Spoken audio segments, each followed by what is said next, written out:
Hello, ladies. Today we have The 500 Hats of Bartholomew Cubbins by Dr. Seuss.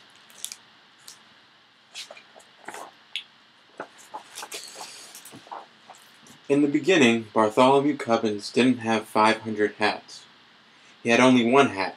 It was an old one that had belonged to his father and his father's father before him.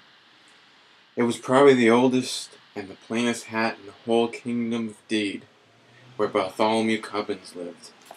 But Bartholomew liked it, especially because of the feather that always pointed straight up in the air. The kingdom of Deed was ruled by King Derwin. His palace stood high on the top of the mountain. From his balcony he looked down over the houses of all his subjects. First, over the spires of noblemen's castles, across the broad roofs of the rich men's mansions, then over the little houses of the townsfolk to the huts of the farmers far off in the fields. It was a mighty view, and it made King Derwin feel mighty important.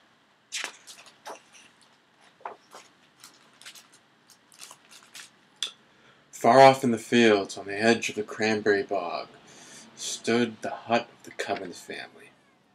From the small door Bartholomew looked across the huts of the farmers to the houses of the townfolk, then to the rich men's mansions and the noblemen's castles, up to the great towering palace of the king.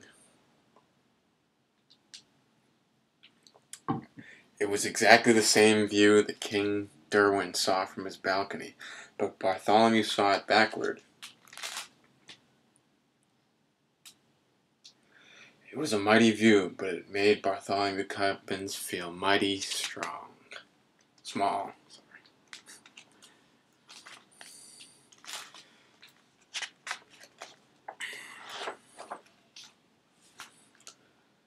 Just after sunrise one Saturday morning, Bartholomew started for town. He felt very happy. A pleasant breeze whizzed through the feather in his hat. In his right hand he carried a basket of cranberries to sell at the market. He was anxious to sell them quickly and bring the money back home to his parents. He walked faster and faster till he got to the gates of the town. The sound of silver trumpets rang through the air. Hoofbeats clattered off the cobbled streets.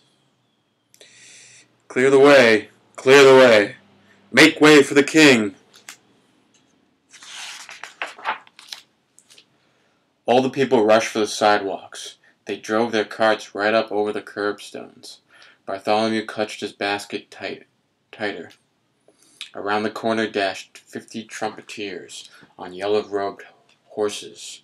Behind them, on crimson-robed horses, came the king's own guards. "Hats off to the king!" shouted the captain of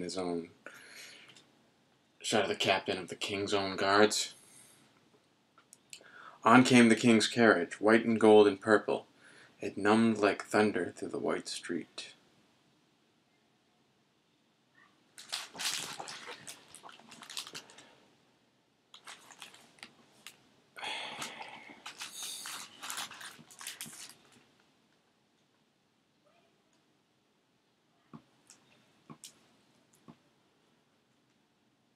It swept past Bartholomew, then suddenly its mighty brakes shrieked.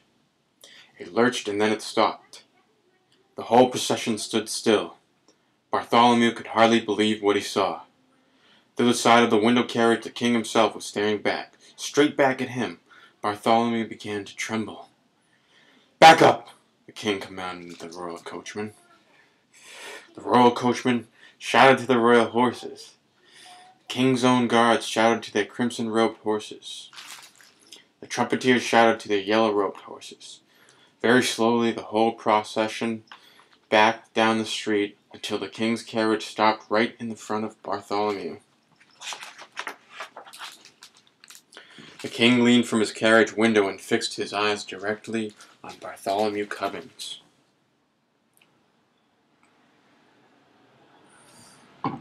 Well, he demanded. Bartholomew shook with fright. I ought to say something, he thought to himself, but he could think of nothing to say. Well, demanded the king again, do you or do you not take your hat off before your king?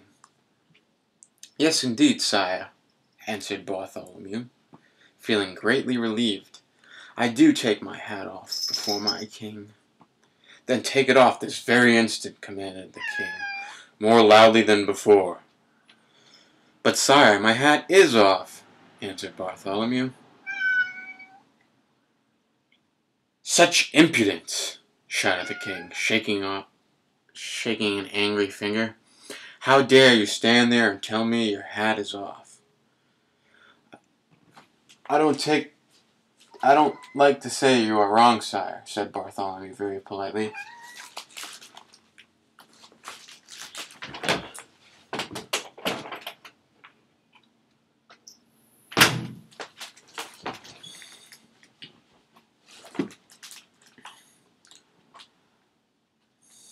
And he showed the king the hat in his hand. If that's your hat in your hand, demanded the king, what's that on your head? On my head, gasped Bartholomew. There did seem to be something on his head. He reached up his hand and touched the hat. The face of Bartholomew Cubbins turned very red. It's a hat, sire, he stammered, but it can't be mine. Someone behind me must have put it on my head. Don't care how it got there, said the king. You take it off. And the king sat back in his carriage. Bartholomew quickly snatched off the hat. He stared at it in astonishment. It was exactly the same hat, same as his own hat. The same size, the same color, and it had exactly the same feather. By the crown of my fathers, roared the king, again leaning off the carriage window. Did I or did I not command you to take off your hat? You did, sire. I took it off. I took it off twice. Another hat? Asked Bartholomew. Again Bartholomew reached up his hand and touched the hat. Come, come. What is the meaning of all this? Demanded the king, his face purple with rage. I don't know, sire, answered Bartholomew. It never happened to me before. The king was now shaking with such fury that the carriage rocked on its wheels, and the royal coachman could hardly sit in his seat. Arrest this impudent trickster, shouted the king to the captain of the king's own guards. Arrest this impudent trickster, shouted the king to the captain of the king's own guards. We'll teach him to take off his hat.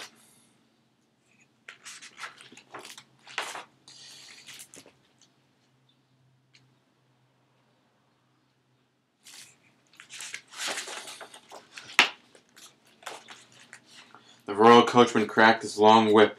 The king's carriage swung forward, up the street toward the palace. Big brass saddle and grabbed Bartholomew Cubbins by his shirt.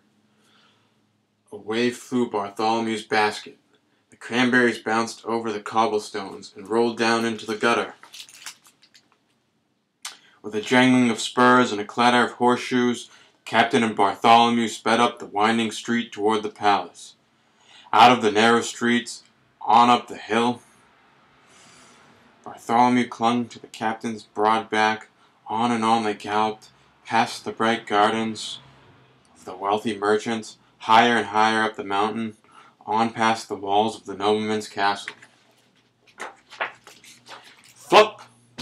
Sharp wind whisked off Bartholomew's hat. Flop! Flop! Two more off. Flop, flop, flop, flew another, and another. 4, 5, 6, 7. Bartholomew kept counting, and the hats came faster and faster.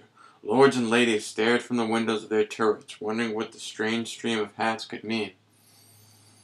Over the palace drawbridge they sped, through the great gates and into the courtyard.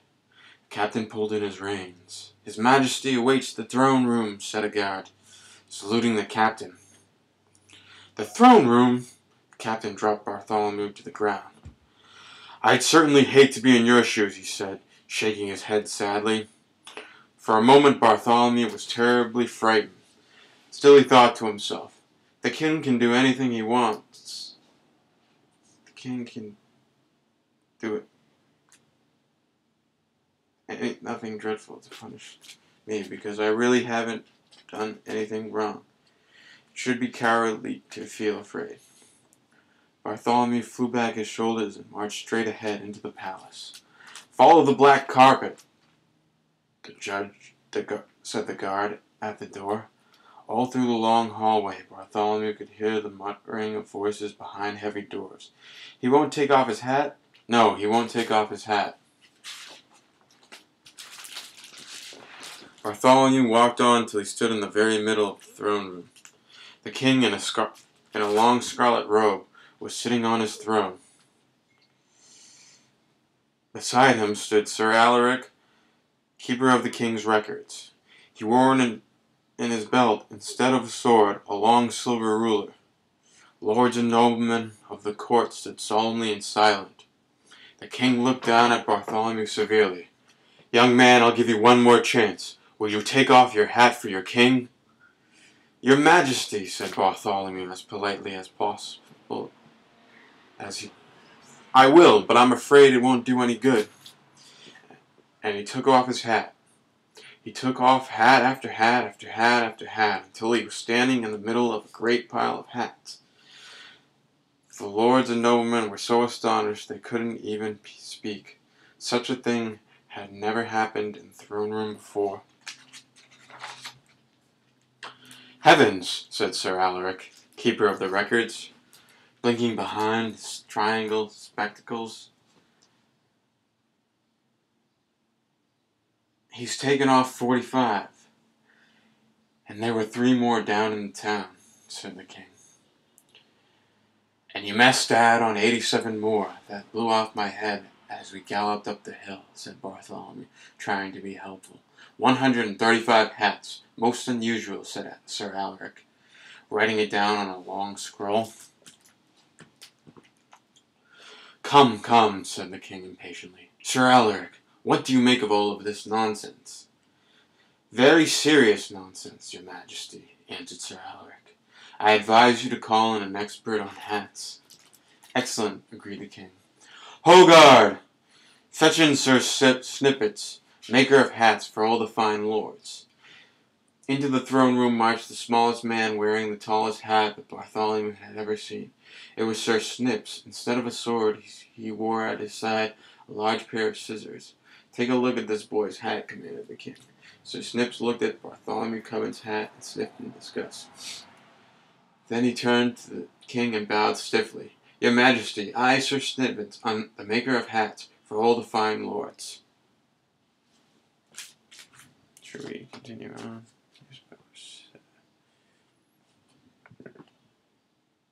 To be continued, let's say.